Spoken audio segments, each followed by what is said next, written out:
sebentar dulu, aku ulangi sekali lagi. Setiap kali yang telepon masuk ke aku secara langsung dan tidak langsung, masuk di YouTube sama di Facebook.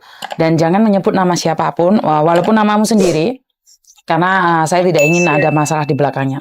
Pesan apa yang ingin kamu berikan? Kamu ada masalah apa sebenarnya? Bukan aku, teman. Temanmu gimana? Jadi temanku ini gini, temanku ini punya teman dekat, yo di Hongkong sini anaknya. Nah ini kayaknya anaknya ini komplotan, anaknya mbaknya yang di Hongkong sama di Indo, aku nggak tahu ya. Pokoknya ini komplotan karena nomornya nomor Hongkong kan. Dia itu karena teman baik sama temanku si A. Terus dia ini karena mereka sudah baik nitip uang lah ke si A, pinjam rekening nih ya temanku. Soalnya kan rekeningnya dia itu katanya ada masalah gitu karena teman baik sama temanku si A ini diberikanlah rekeningnya si A ini dikasih ke dia. Akhirnya ditransfer uang senilai berapa yang aku transfer aku kirim ke Mbak Yuni kemarin 18 juta kalau nggak salah ya. Nah aku bilang, nah 18 juta oke. 18 juta itu nggak langsung diminta sama si temennya dia. Terus karena dia kan temanku juga nggak libur jadi nggak bisa ngecek ke BCA. Setelah itu 3-4 hari kemudian dia sangat membutuhkan uang itu sehingga harus diminta gitu. Aku nggak bisa keluar gitu. Akhirnya dia minta tolonglah sama aku gitu. Karena aku juga merasa teman baik sama dia. Oke, aku percaya, aku kasih, aku TF 10 juta ke rekening yang temannya dia ini. Akhirnya setelah aku curiganya begini Mbak Yuni. Setelah uang aku transfer karena kamu teman baik aku nggak aku cek. Tapi tak suruh cek temanku yang ada di Indo. Ini temanku ini cuma uang 10 juta. Ini temennya titip uang di rekening, transfer uang di rekeningnya temanku si A, aku gitu. Terus diceklah nomor rekening kwitansinya itu Mbak Yuni. Nah, itu coba kamu perhatikan, itu palsu loh gitu. Hah, palsu gimana? Sekilas memang benar-benar ditransfer ke si A, tapi itu bukan. Kamu lihat itu hurufnya itu kan agak berdiri dia. Sementara yang lainnya tidur gitu. Wah bener, setelah aku perhatikan, aku zoom, bener-bener ini ketipu, temanku ini ditipu kan berarti. Oke, setelah temanku ditipu, wis kamu ikhlasin uang itu, karena uang itu wis nggak bakal balik gitu, yang 18 juta itu ditipu. Temanku pun nggak percaya Mbak, karena memang bener-bener kan sama kan resitnya yang aku kasih ke Mbak Yuni itu. Nggak usah kamu cek ke bank itu aku sudah cek di Indonesia itu hurufnya aja beda atas nama kamu sama atas nama rekening kamu itu dipalsu. Tapi mungkin yang palsu ini kurang cerdas, jadi hurufnya itu yang lain tidur dia agak berdiri gitu loh. Nah ketawanya di situ. Setelah itu kamu nggak perlu capek-capek ke bank karena nanti kamu buang-buang waktu. Aku gitu mau tadinya kan dia mau ke BCA Hongkong, ke Swipe itu.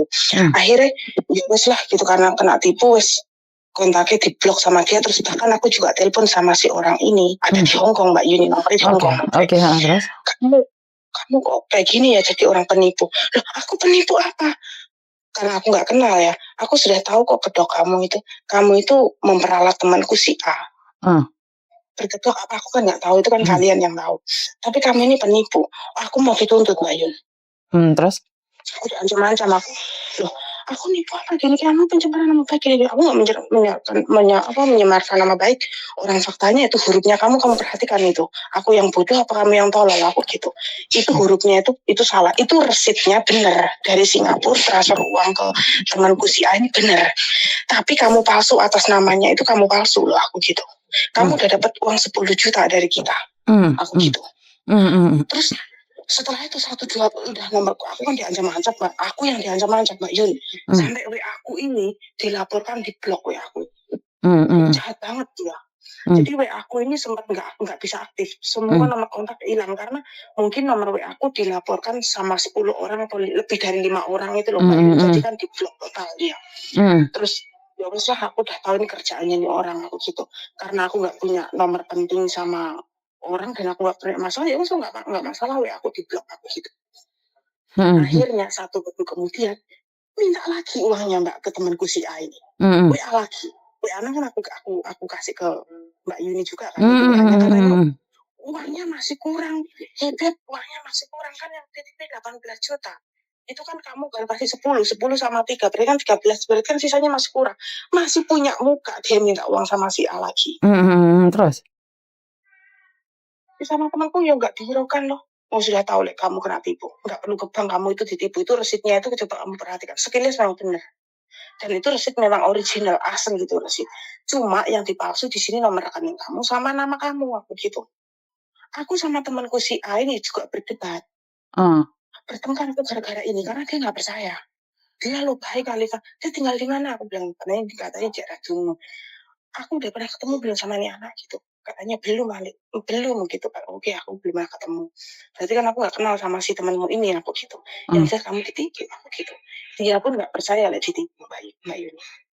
Bukan, kenapa harus dari Singapura kirim uang ke Indonesia, terus kenapa temanmu yang ikut campur? Itu hubungannya di mana gitu loh? Yang nggak masuk akalnya kan di situ. Yang justru aku yang nggak masuk akal. Katanya yang di Hong Kong ini punya teman di Singapura. Mau kirim uang ke Indonesia, rekeningnya bermasalah katanya. Pinjam uang rekening sama temanku si A ini. Katanya sih begitu. Nah, karena aku hubunganku baik sama si A, tak kasihlah dia uang segitu. Uang 10 juta itu tak transfer. Aku ada buktinya. Aku udah TF ke orang itu.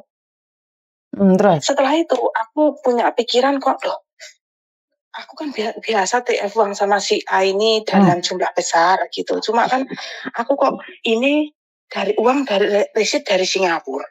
Mbaknya ada di Hong Kong. Hal kan nggak masuk akal. Yang satunya lagi ada di Indo. Katanya itu saudaranya yang di Singapura. Loh, aku bilang masuk akal. Kayak aku punya saudara di Taiwan kan masuk akal kan Mbak Yu. Terus? Aku minta tolong gitu. Oh, ternyata Mbak aku nggak bisa transfer. Soalnya ini rekeningnya di Indonesia bermasalah. Kamu pinjam rekening sama temen deh. Lah kan berarti masuk akal juga gitu. Terus tapi menurutku tetap nggak masuk akal, Dok. Kenapa? Satu hal, uang nggak mungkin dititipin ke sana ke sini loh, sayang. Justru itu, aku lama-lama mikir loh, kok kamu kok ruwet sih aku ngono. Uang ini, ya kan ruwet kan? Kan nggak mungkin juga uang dititip-titipin segitu banyak dan nggak kenal temen sama temen. Apalagi yang dari Singapura itu cuma temen, kenapa transfer ke kamu? Dan kalau kamu yang menipu gimana? Nggak masuk akal, tetap nggak masuk akal. Kenapa? Ya iya kan. Nggak masuk akal, secara logika aja, gini loh Dok, kamu punya teman dari Singapura, mau kirim ke Indonesia bermasalah ATM-nya di Indonesia, emang keluarga cuma satu? Kenapa saya berikan sama orang lain? Kenapa saya tidak berikan sama keluarga yang ada di Indonesia? Nggak masuk akal. Nah, justru itu. Aku ngehnya harus di belakang. Aku ngehnya itu baru dia cerita semuanya. Karena kan waktu si A ini minta uang sama aku selalu kasih sama dia itu. Terus setelah itu, kok ini gimana ini uangnya yang 10 juta ini aku gitu. Kok dia ngomongnya, ini temanku, dia bilang di Tunmun. Oh oke lah. Nah terus yang transfer kok di Singapura aku gitu. Katanya saudaranya. Sebetulnya nggak seberapa masuk akal sih kalau saudaranya, kenapa nggak dicarikan tetangga yang di Indo. Makanya. Kan kalau misalkan, ya justru itu katanya kan untuk pembiayaan di rumah sakit atau gimana gitu. Aku nggak ikut campur urusan itu ya, urusan si A masang temennya. Gini aja, temenmu yang si A itu sudah ngecek DPCA belum? Ada nggak? Ya jelas nggak ada lah Mbak. Orang dia memang tak suruh ngecek, tapi sampai sekarang nggak dicek sama dia karena dia udah terlanjur sakit hati. Malah diminta lagi. Dia katanya kirimnya 18 itu kan masih kurang. Dia temanku diminta lagi, suruh kirim lagi. Sekarang modus penipuan itu bermacam-macam ya. Iya. Jadi temen makan temen nggak dapet itu temennya lagi. Jadi mereka sudah mempunyai hubungan yang lama, ngasih makan, ngasih apa, habis itu langsung dari kepercayaan itu dibohongin pol-polan, bener nggak? Nah, bener. Ini aku rasa modusnya sama seperti itu karena ini temanku lama. Cuma dia balik lagi ke sini karena aku juga jarang ketemu sama si dia. Cuma kalau untuk keuangan ya selalu adalah buat dia gitu. Karena kan aku masih teman lama dulu.